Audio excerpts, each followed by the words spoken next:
नमस्कार दोस्तों, आज हम सुनने वाले हैं रोते हुए कुत्ते की कहानी। एक युवक अपने नए घर में शिफ्ट हुआ। उसे वहाँ का वातावरण बहुत पसंद आया, लेकिन एक बात थी जो उसे बहुत देर से खटक रही थी। जब से उसने नया मकान लिया था, तब से उसके घर के बाहर एक कुत्ता लगातार भौंकता रहता था। युवक यह सोचता था कि कुत्ते की आवाज थोड़ी देर में बंद हो जाएगी, पर आवाज बंद नहीं होती थी। कुत्ते के रोने की आवाज दिन भर ही आती थी, जिससे युवक परेशान रहता था। अगले दिन भी जब कुत्ते की आवाज आ रही थी, तो उसने यह सोचा कि बाहर जाके देखता हूँ।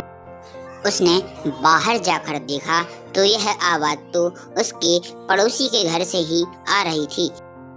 वह धीरे धीरे चलकर अपने पड़ोसी के घर में पहुंच गया। वहां उसने देखा कि एक व्यक्ति गार्डन में बैठा है और चेयर पर बैठकर अखबार पढ़ रहा है और कुत्ता एक पटिए पर बैठा है। वह यह देखकर हैरान हो गया। वह उस व्यक्ति के पास पहुंचा और पूछने लगा कि यह आपका कुत्ता कल से रो रहा है, यह क्यों रो रहा है? कुर्सी पर बैठा युवक बोला, क्या तुम्हें दिखाई नहीं देता कि यह एक हील पर बैठा है, इस कारण से यह रो रहा है। तब युवक बोला कि आप इसकी मदद क्यों नहीं करते, जिससे इसका दर्द कम हो जाएगा।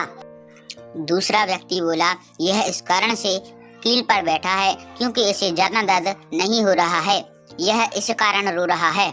जब इसका दर्द असहनीय हो जाएगा तो यह उठ जाएगा। सीख, उस कुत्ते की तरह हम भी अपने जीवन में चुपती कीलों पर बैठे हैं। हम में से कुछ जॉब की कीलों पर बैठे हैं। हम अपने नेचर और जॉब से संतुष्ट नहीं होते। हमें जो सैलरी मिलती है वह हमें अपने काम के मुकाबले कम लगती है।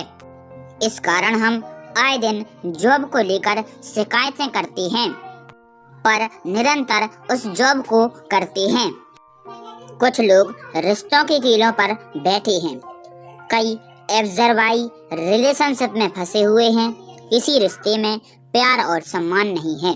कई रिश्तों में आ रही दूरी से परेशान हैं, तो कई अपने पार्टनर्स के धोखे से परेशान हैं।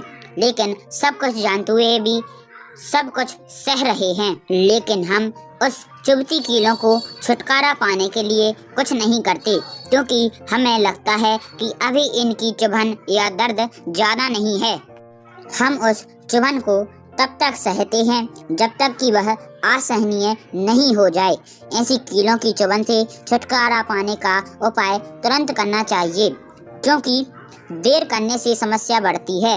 हाथ पर हाथ धरकर बैठे रहने से कोई भी समस्या हल नहीं होती। इसलिए जीवन के किसी भी क्षेत्र में समस्या सामने आए तो उसका निदान तुरंत ही करना चाहिए।